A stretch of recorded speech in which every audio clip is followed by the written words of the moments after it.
দ্বিতীয় টি-20 ম্যাচে শেষ বলে 4-এর সাহায্যে জিতে সিরিজে সমতা ফিরিয়েছিল ওয়েস্ট ইন্ডিজ। তবে তৃতীয় ম্যাচে আবারও দেখা গেল পাকিস্তানের দাপট। 13 রানের জয়ে উইন্ডিজের বিপক্ষে 3 ম্যাচের টি-20 সিরিজ 2-1 ব্যবধানে জিতে নিয়েছে সালমান আঘার দল।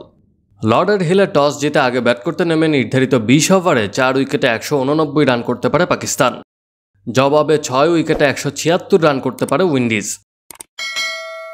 সিরিজের প্রথম টি-20তে পাকিস্তান জিতে 14 রানে, আর দ্বিতীয় টি-20তে ওয়েস্ট ইন্ডিজ 2 উইকেটে জিতেছিল।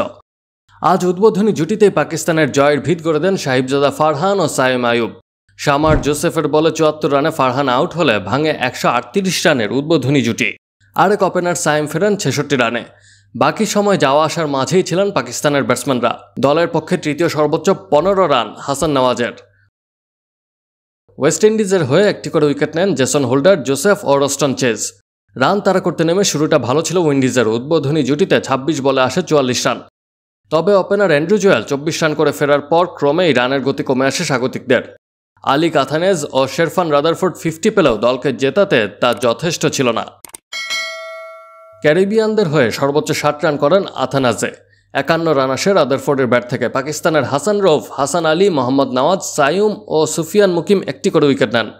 আগামী 9 আগস্ট 3 ম্যাচের ওয়ানডে সিরিজ শুরু করবে দুই দল।